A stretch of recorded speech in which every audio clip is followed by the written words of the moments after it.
ദേശീയ Inter state senior athletic ചാമ്പ്യൻഷിപ്പിൽ വനിതാ ട്രിപ്പിൾ ജമ്പിൽ കേരളത്തിന് ഇരട്ട മെഡൽ. സ്വർണം സ്വന്തമാക്കി സാന്ദ്ര ബാബു. 13.20 മീറ്റർ ചാടിയാണ് മെഡൽ നേട്ടം.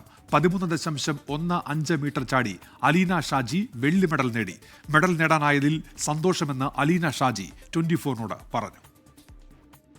ബെസ്റ്റ് ചെയ്യണമെന്ന് ഓർത്തിട്ടാണ് വന്നത്. എന്നാലും 13-15 ചെയ്യാൻ പറ്റിയതിൽ വളരെ സന്തോഷം. പിന്നെ സാറിൻ്റെ സപ്പോർട്ട് കൂടെ ഉണ്ടായിരുന്നു.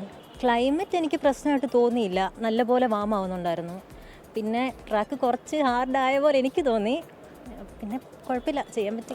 13 മീറ്റർ ചെയ്തപ്പോൾ തന്നെ ഫസ്റ്റ് ഹാപ്പിയായി. ഇനിയിപ്പം അതിലും ബെറ്ററായിട്ട് ചെയ്യണം. ഇപ്പോൾ സാറിൻ്റെ കൂടെ കയറിയിട്ട് കുറച്ച് മാസങ്ങളായിട്ടുള്ളൂ. കുറച്ച് നാളും കൂടെ സാറിനോട് നിന്ന് ലൈഫ് ബെസ്റ്റ് ഞാനതിൽ 14+ ചെയ്യണമെന്ന് തന്നെയാണ് ആഗ്രഹം.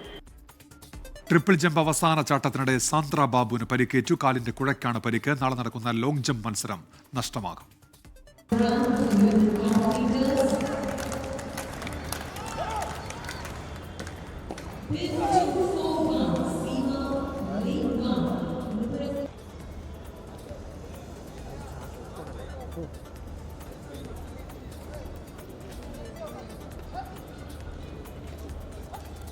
മുഹമ്മദ് റയീസ് ഉണ്ട് ഇപ്പോൾ ചെന്നൈയിൽ നിന്ന്. മുഹമ്മദ് റയീസ്, കേരളത്തിന് ഏതൊക്കെ ഇനങ്ങളിലാണ് നേട്ടം? ആർക്കൊക്കെയാണ് മെഡലുകൾ?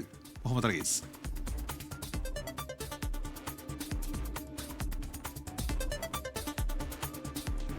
ചെന്നൈയിലെ ജവഹർലാൽ നെഹ്റു ഇൻഡോർ സ്റ്റേഡിയത്തിൽ കേരളത്തിന് ഒരുപോലെ തന്നെ സന്തോഷവും ഒപ്പം നിരാശയും സമ്മാനിച്ച ദിനമാണ് കടന്നുപോയത്. ഈ ടൂർണമെന്റിന്റെ ആദ്യ ദിനത്തിൽ തന്നെ, ചാമ്പ്യൻഷിപ്പിന്റെ ആദ്യ ദിനത്തിൽ തന്നെ ഇന്ത്യക്ക് കേരളത്തിന് 2 മെഡലുകൾ നേടാൻ കഴിഞ്ഞു എന്നുള്ളത് വളരെ സന്തോഷകരമായിട്ടുള്ള കാര്യമാണ്. വനിതാ ട്രിപ്പിൾ ജമ്പിലാണ് ഇരട്ട മെഡൽ നേട്ടമുള്ളത്. സ്വർണം സ്വന്തമാക്കിയത് സാന്ദ്ര ബാബുവാണ്. 13.20 മീറ്റർ ചാടി സാന്ദ്ര സ്വർണം സ്വന്തമാക്കുന്നു. ഒപ്പം തന്നെ 13.15 മീറ്റർ ചാടി അലീന ഷാജി വെള്ളി മെഡലും സ്വന്തമാക്കുന്നു. അപ്പോൾ അത് വലിയൊരു നേട്ടമായി കണക്കാക്കിയിരിക്കെ അവസാന ചാട്ടത്തിനെത്തിയ സാന്ദ്ര ബാബുവിന് പിഴച്ചു. സാന്ദ്രയ്ക്ക് ട്രാക്കിൽ വീണ് പരിക്കേൽക്കുകയാണ് ഉണ്ടായത്. ചാട്ടം പൂർത്തിയാക്കുന്നതിനിടയിൽ സ്കിഡായി താരം വീഴുകയായിരുന്നു. കാലിൻ്റെ കുഴയ്ക്ക് സാരമായി തന്നെ പരിക്കേറ്റിട്ടുണ്ട്. അതിനാൽ തന്നെ നാളെ നടക്കുന്ന ലോങ് ജമ്പ് മത്സരത്തിൽ പങ്കെടുക്കാൻ കഴിയില്ല എന്നുള്ളത് കേരളത്തിനെ സംബന്ധിച്ചിടത്തോളം വലിയ തിരിച്ചടിയാണ്. ഒപ്പം തന്നെ താരത്തെ സംബന്ധിച്ചിടത്തോളം തിരിച്ചടിയാണ്.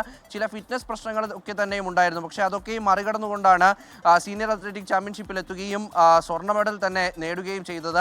അവസാന ചാട്ടം ഒരുപക്ഷെ വേണമെങ്കിൽ സാന്ദ്രയ്ക്ക് ഒഴിവാക്കാമായിരുന്നു. മെഡൽ ഉറപ്പിച്ചിരുന്ന ഒരു ഘട്ടത്തിലാണ് അവസാന ചാട്ടത്തിന് തയ്യാറാകുന്നത്. പക്ഷേ അപ്പോൾ അവസാനം ഒരു ചാട്ടത്തോടു കൂടി തന്നെ മെഡൽ നേടാം എന്നുള്ളൊരു പ്രതീക്ഷയിലായിരുന്നു താരം അത്തരത്തിലൊരു ചാൻസ് എടുത്തത്, ആ ഒരു അറ്റംപ്റ്റിന് തയ്യാറായത്. പക്ഷേ എന്തായാലും അതിനിടയിൽ ഒരു പരിക്ക് പറ്റുകയും നാളെ നടക്കുന്ന ഒരു നിർണായക മത്സരത്തിൽ കേരളത്തിൻ്റെ ഏറ്റവും ഉറച്ച മെഡൽ പ്രതീക്ഷയായ സാന്ദ്രയ്ക്ക് പങ്കെടുക്കാൻ കഴിയില്ല എന്നുള്ളൊരു നിരാശാജനകമായ വാർത്ത കൂടി ആദ്യ ദിനം പുറത്തു വരുന്നുണ്ട്.